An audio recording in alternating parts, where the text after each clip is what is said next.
Ever get that itch, that kind of philosophical itch to really dig into the big questions like morality, how societies actually work, and like the whole nature of law? Yeah, totally. I mean, those are the questions that keep us philosophers going, right? Exactly. Well, today we are taking a deep dive into the thought of someone who wrestled with those very questions, maybe more than almost anyone else in history. Oh, yeah, you're talking about Thomas Aquinas, right? A one and only. This is going to be fun. We're going deep into the heart of Aquinas' moral, political, and legal philosophy. And to do that, we are going to be working with some really fascinating excerpts from the Stanford Encyclopedia of Philosophy entry on Aquinas. Yeah, a classic source. And our mission, to really get to the core of Aquinas' thinking, extract those nuggets of philosophical gold, and present it in a way that I think will really resonate with anyone who loves to think about these big issues. Absolutely. So we are aiming for clear, engaging, and hopefully even a little bit fun. We want to understand how Aquinas saw ethics as a form of practical reasoning, all about helping humans flourish within communities that are governed by law. Okay, so jumping right in, it seems like even approaching Aquinas is kind of a philosophical puzzle in itself. Yeah, I mean, the guy died centuries ago, and philosophers have been debating his work ever since. It's not like we can just download his app and get the answers right. No, definitely not a simple user manual. You are totally right. The interpretation of Aquinas' thought is a huge topic that's been debated for ages. Even today, contemporary philosophers are still arguing about fundamental concepts and how the whole logical structure of his system fits together. It's fascinating, though, because in a way, some modern philosophers see him as offering some pretty powerful answers to skepticism about values and obligations. Yeah, that's a whole other discussion. Maybe for another deep dive, but one of the real hotspots in Aquinas scholarship seems to be this idea of a distinctive human function. That's something he gets from Aristotle, right? Yeah, he borrows it from Aristotle. So what is the standard interpretation of this, and where do other philosophers disagree?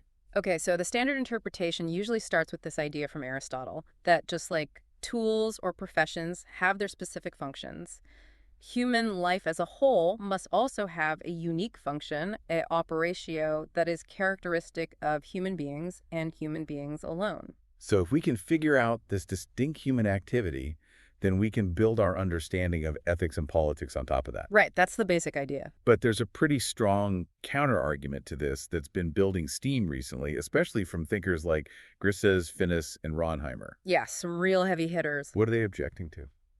Well, they raise a bunch of objections, and I think any good philosopher would find them really thought-provoking. First off, they kind of question whether Aquinas, when he was commenting on Aristotle, actually took on every single Aristotelian proposition as a foundation for his own philosophical system. So just because Aquinas explained Aristotle's view doesn't necessarily mean he was using it as the cornerstone of his own thinking. Exactly, and this is where the second objection comes in. This distinctive function argument doesn't actually show up that much in Aquinas' more independent works on morality. You don't see it as a major foundation in the Summa Theologiae, for example. Right, if it was super fundamental for Aquinas, you'd expect it to be front and center in his most important works. You would, and there's more. These philosophers also point out this subtle shift in Aquinas' thought. When he's commenting on Aristotle, he concludes that felicitas, human flourishing, is about living a complete life according to reason and virtue. But in the Summa, he presents that as like an incomplete form of felicitas. So the meaning of felicitas changes in Aquinas' own work. It seems that way.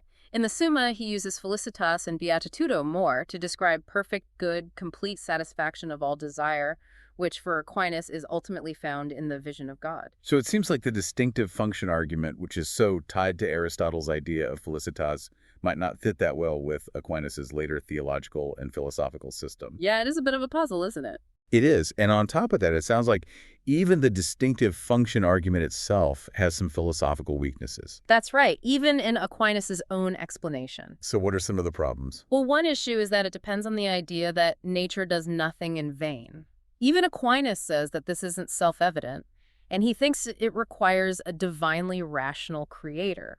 Okay, so right away that introduces some pretty big assumptions into the picture. Right, and then there's the whole idea that a uniquely human function has to be something that only humans have.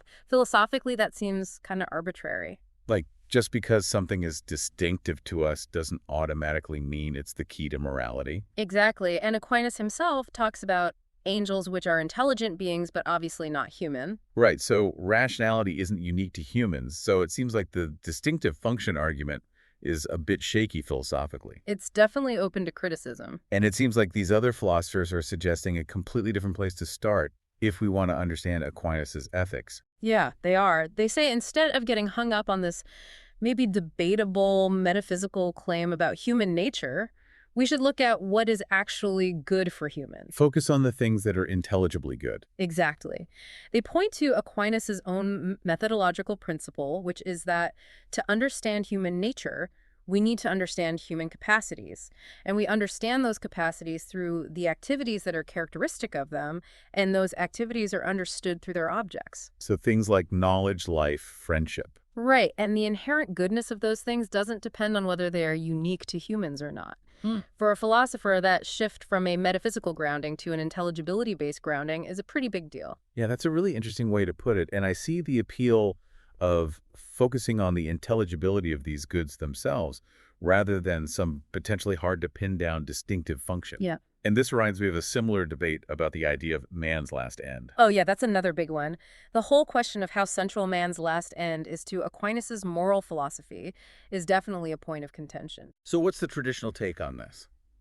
The traditional interpretation held by a lot of people is that Aquinas' entire moral philosophy rests on his concept of beatitudo perfect happiness, which he equates in the Summa Theologiae with the uninterrupted vision of God, something that is only possible after death. So a very theologically oriented ultimate goal. Absolutely, but there are others who argue that you can understand and even appreciate his ethical and political philosophy without necessarily accepting that specific theological conclusion. So they're saying that his ethical and political ideas can stand on their own, even without this ultimate goal of seeing God in the afterlife. Exactly, and their argument, which I think is philosophically quite strong, is that Aquinas' focus on ultimate beatitude is more tied to his theological aims. So his ethical and political philosophy might have a degree of independence. That's the idea. And this interpretation points to the fact that Aquinas repeatedly says that apart from the supernatural gift of perfect beatitude, the ultimate end for humans, when we think about it philosophically, is to live a completely reasonable and morally excellent life in a flourishing community. So you don't need to define some perfect otherworldly happiness to have a coherent ethical system. Right, and this is supported by the fact that even when Aquinas talks about beatitudo in relation to natural law, he always emphasizes that it's not just about individual happiness. It's about the common good of the whole community. Exactly, it's about everyone flourishing together. He sees law, including moral law, as aimed at this common felicitas, this shared well-being. For someone thinking about social and political structures that focus on the common good is super relevant. It is, and all of this makes me think about the whole relationship between Aquinas' philosophy and his theology.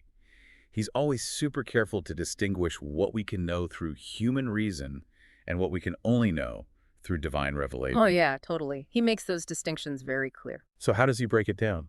Aquinas is really rigorous about the different kinds of knowledge.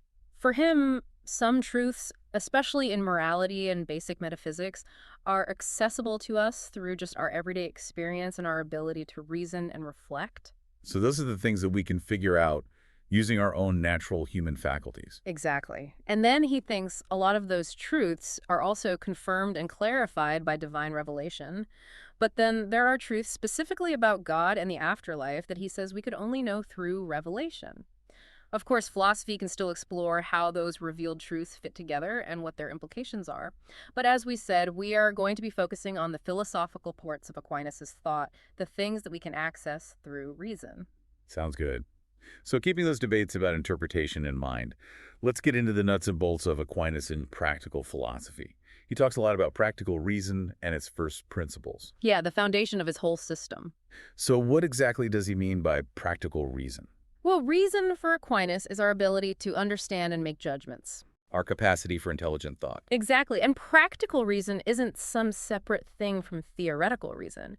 It's that same intelligence and reason, but applied specifically to figuring out what to do.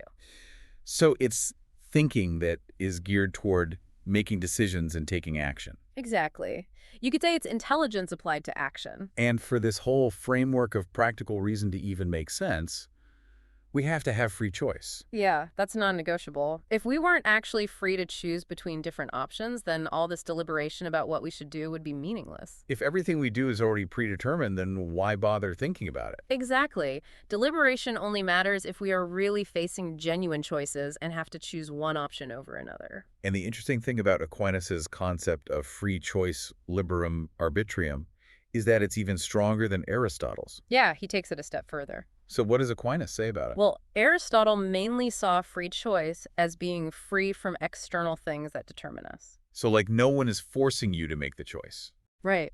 But Aquinas says that our choices aren't determined by anything either inside of us or outside of us other than the act of choosing itself. We are the ultimate cause of our choices. Exactly. And that makes his position really incompatible with modern ideas like soft determinism. Those views that try to say we are responsible for our actions, even though ultimately everything is caused by natural laws. Yeah, Aquinas wouldn't buy that. He sees free choice as something totally fundamental, like a primary reality on par with physical laws. It's the bedrock of moral responsibility and the whole idea of ought. Absolutely. And when we engage in these free choices, when we are deciding what to do, intention is absolutely central. So how does Aquinas analyze choice and tension and how we actually describe our actions? Aquinas really breaks down the thought process and the role of the will in decision-making.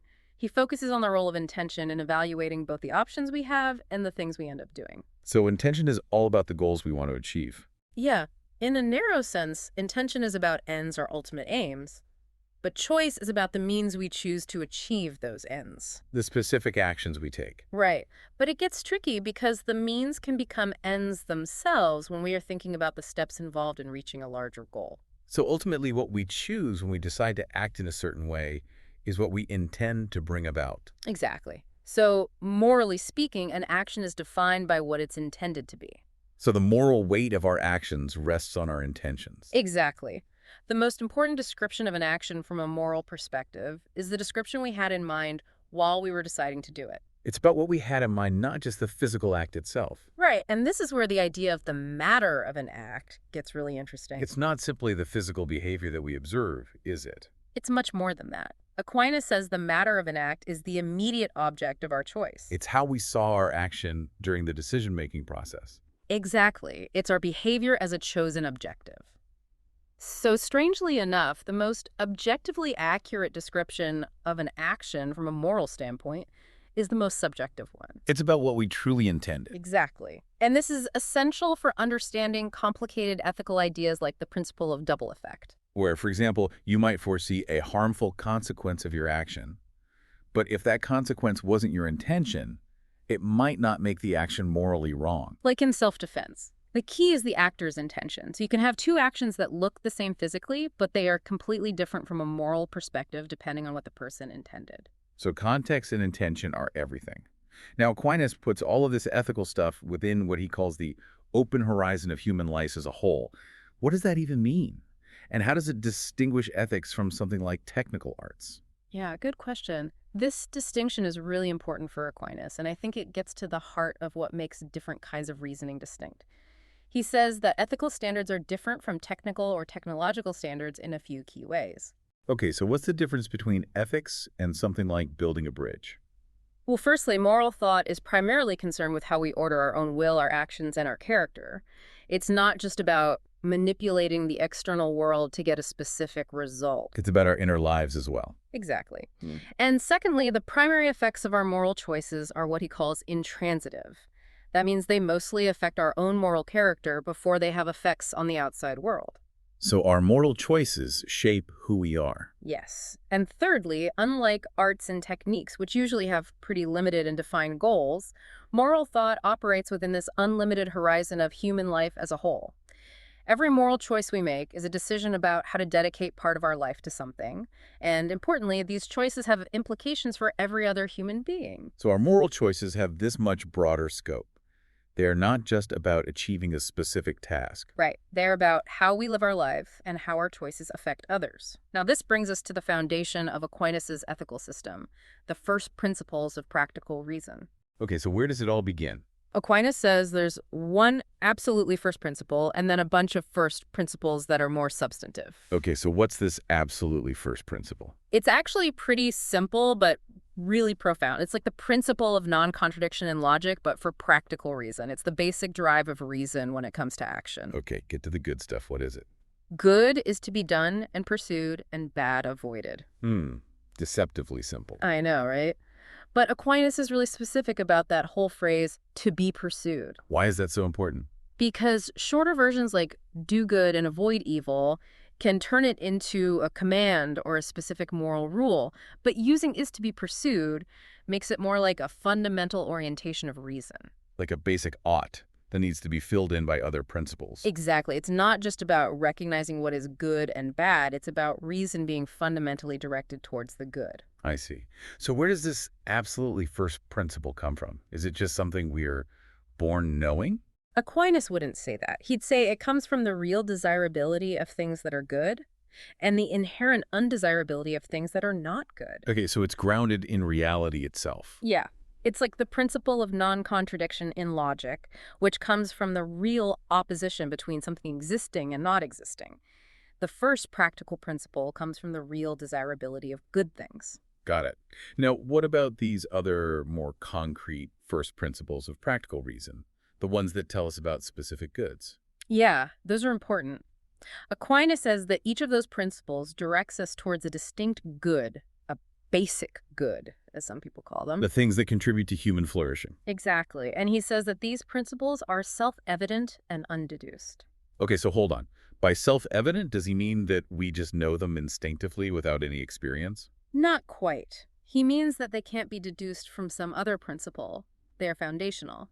But even though they are fundamental, we still have to grasp them intellectually through experience. So it's not just blind instinct. We need to actually think about it. Yeah. Exactly. We come to know them through our experiences of things like causality or natural inclinations, and by reflecting on the nature of these goods themselves. And this is how Aquinas addresses that classic is-ought problem. Yeah, exactly. Yeah. He's not trying to derive what we ought to do directly from what is.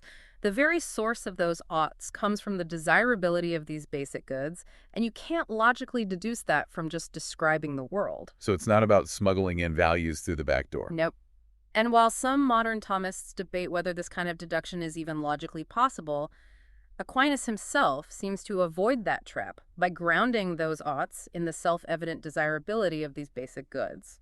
Okay, so can you give me an example of how this works? Let's take knowledge.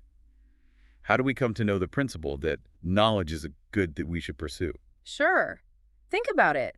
Even as little kids, we are naturally curious. We ask questions and we get excited when we learn something new. We like to solve puzzles and figure things out. Exactly. And through those experiences, we start to realize that knowledge itself is possible, that learning is a real thing.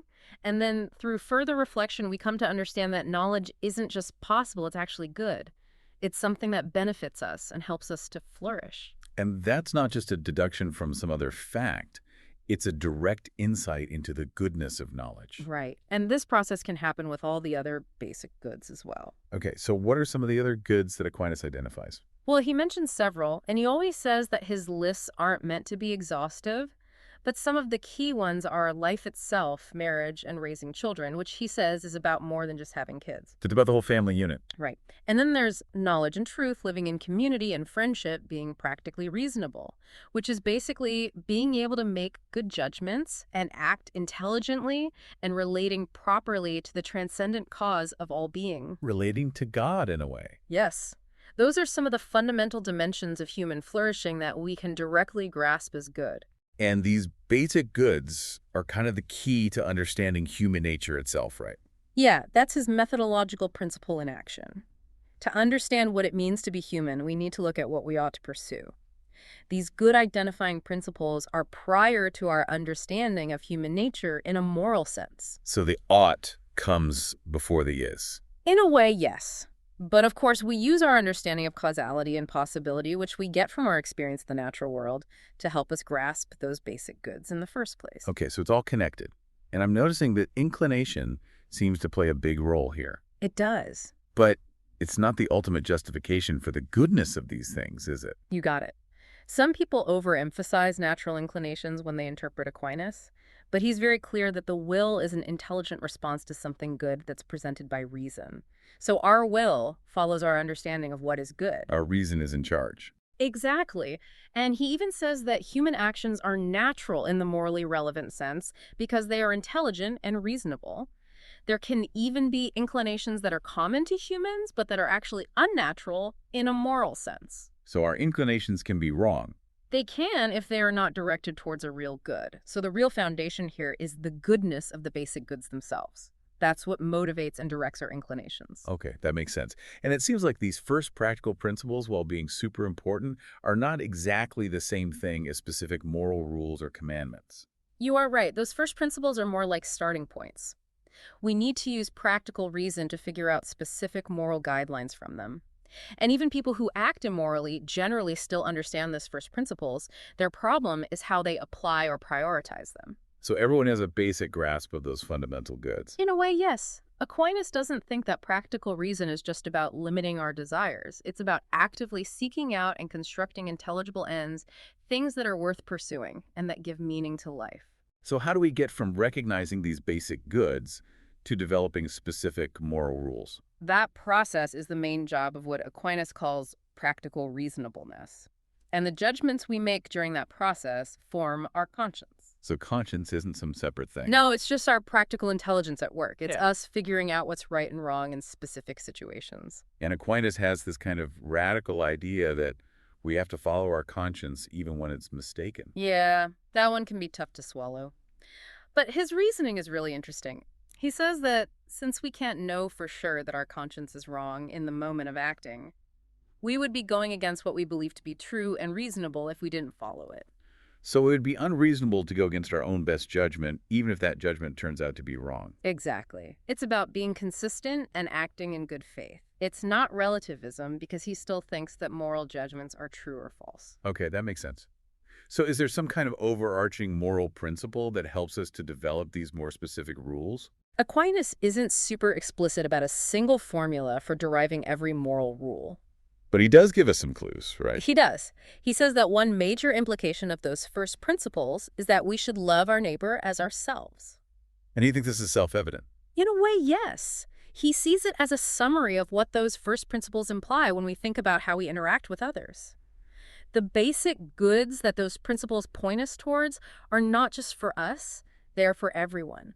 And this ties back to his idea that human fulfillment is not a solo mission. It's about the well-being of the entire community. We are all in this together. Right. So you can see that love of neighbor as yourself as a kind of master principle that guides all our actions. It means that everything we do should be consistent with the flourishing of all people. And this is where we get things like the golden rule. Exactly. Aquinas sees the golden rule, treat others how you want to be treated, as a really practical version of the love of neighbor principle. And that connects love with justice. Right. To love someone means to want what's good for them, which naturally leads to treating them with respect. And this is how we get from those general principles to more specific moral rules. Yeah, so we start from the foundation, and then we use practical reason to figure out more and more concrete guidelines for how to act in different situations. Okay, so what are some examples of specific moral rules that Aquinas talks about? Well, one classic example is homicide. He says that actions that are intended to kill innocent people are inherently wrong, Thou shalt not kill. basically.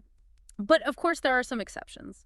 He recognizes that public authorities can sometimes kill legitimately, like in a just war or as punishment for a crime. And he talks about self-defense, where you might kill someone, but your intention isn't to kill them, it's to protect yourself. So it all comes back to intention. It always does. And it's important to note that later thinkers, particularly in the Catholic tradition, have developed and refined some of these ideas about when killing might be justified. It's an ongoing discussion. It is. And Aquinas also gets into the ethics of sexuality and marriage. What does he say about that? Well, he sees marriage as a fundamental good. It's not just about procreation. It's about this special kind of committed relationship between two people, what he calls feeds. So it's about fidelity, exclusivity, commitment. Exactly. And he thinks that wrong sexual choices are wrong, not just because they are unnatural in a biological sense, but because they go against what reason tells us about how to respect and promote the good of marriage. And this leads him to condemn things like Adultery and sex outside of marriage. Right. Those actions violate the good of marriage and undermine the flourishing of the individuals involved, any kids they might have, and even society as a whole. He sees marriage as the foundation of a healthy society. Yeah. And another really important ethical issue that he addresses is lying. What's his take on that? Well, he defines lying as intentionally saying something that you know is false. So it's about deception. Right. And his argument against it isn't just that speech has a natural function of conveying truth. It's about something deeper. It is. He focuses on the fact that when you lie, you create a disconnect between who you are on the inside and who you are presenting yourself to be on the outside. There's a kind of fundamental dishonesty there. Exactly. He calls it duplicitas. And he distinguishes this from cases where you might conceal your true beliefs without actually saying something false. Like if you are trying to protect someone from harm. Yeah. But when you actually assert something you know is false, that's where the problem lies. And these examples of moral rules bring up this distinction that Aquinas makes between different types of norms. Right. There are exceptionless negative norms and then affirmative norms. Okay, break that down for me. So negative norms are the ones that tell us what we should not do. Like don't kill or don't lie. Exactly. And Aquinas says that those norms apply semper et ad semper, always and in every circumstance. There are never any exceptions. Right. And any act that violates those norms is inherently wrong. Affirmative norms, on the other hand, are about things we should do. Positive duties. Exactly. But those are not always applicable. Why not? Because sometimes it's impossible to fulfill all of our positive obligations at the same time. So affirmative norms apply semper, said non ad semper always, but not in every situation. Right. And this is all connected to Aquinas' idea of virtue. Okay, so how does virtue fit into all of this? Well, he defines virtue as a stable disposition that makes us consistently choose what is morally good. It's about having a good character. Exactly. And these virtues help us to act in line with practical reasonableness. He follows Aristotle in saying that virtue is a mean between extremes, but he says that it's reason that determines what that mean is. So we need to use our intelligence to figure out what the right course of action is. Exactly. And those first principles of practical reason, the ones that tell us about the basic goods, are what tell us what the ultimate goals of the virtues are. So virtue is about achieving those basic goods. In a way, yes. But it's not just about following the rules blindly. Virtue also helps us to make good judgments in situations where it's not immediately obvious what the right thing to do is. So we need virtue to be able to apply those general principles to specific situations. Right.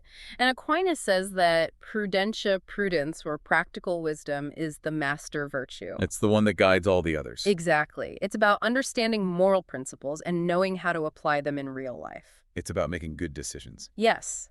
And while Aquinas talks a lot about virtues, he often seems to base his arguments on those fundamental principles of practical reason that we discussed earlier. So the principles are the real foundation.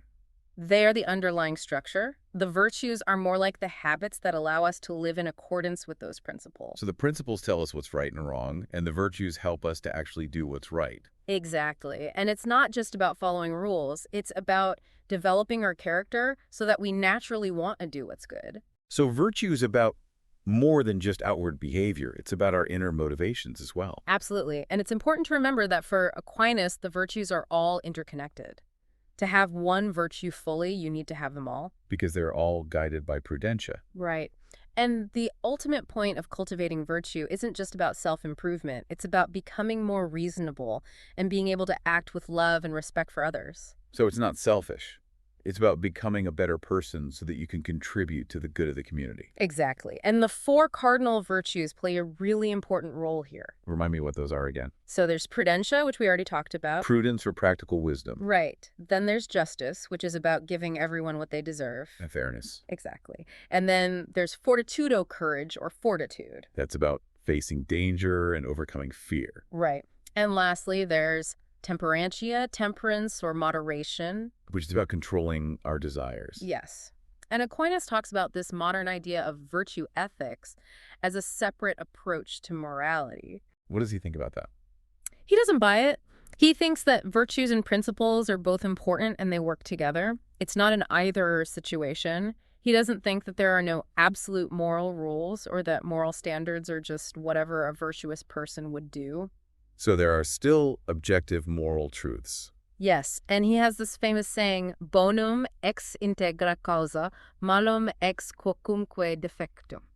It means that for something to be good, it needs to be good in every way, but for something to be bad, it only needs to be bad in one way. So there's a kind of asymmetry between good and evil. Yes. And this brings us to his political philosophy. He says that we have a moral obligation to live in a well-ordered political community Why does he think that? because he thinks that we need the state to protect our rights and to create a stable environment where we can all pursue the good. So it's part of our duty to love our neighbor. Exactly. If we want others to flourish, we need to support the institutions that make that possible. And he talks a lot about the common good. Yeah, the common good is essential for him. Yes. But it's not just about everyone getting what they individually want right. No, it's not just about aggregating individual happiness. It's about the good of the community as a whole. Think of it like a friendship where each person wants what's best for the other person. That shared desire for the good creates a common good that is more than just the sum of the parts. So it's about something that we all share and that benefits everyone. Exactly. And Aquinas talks about different kinds of human groups, all of which have their own common good. Families, cities, even the whole human race. So there are different levels of common good. There are. But the common good of the political community is especially important Why is that? because it has such a broad scope and it involves the use of force. So it's about things like peace and order and justice. Exactly. And Aquinas draws on this idea from Aristotle that humans are political animals. But he has his own interpretation of that, right? Yeah, he doesn't think it means that we have a specific natural inclination towards political life that's separate from our desire for family and friendship. So he's not saying that we are all born wanting to be politicians. No. He thinks that we are more naturally inclined towards marriage and family. And for him, the state is not the ultimate authority. There's something higher. Yes. The church, which he sees as another kind of community with a spiritual goal. So the state is important, but it's not everything. Right. But the state still has a really important role to play in creating the conditions for human flourishing. And Aquinas' ultimate concern in political philosophy is not just the good of one particular state, it's the fulfillment.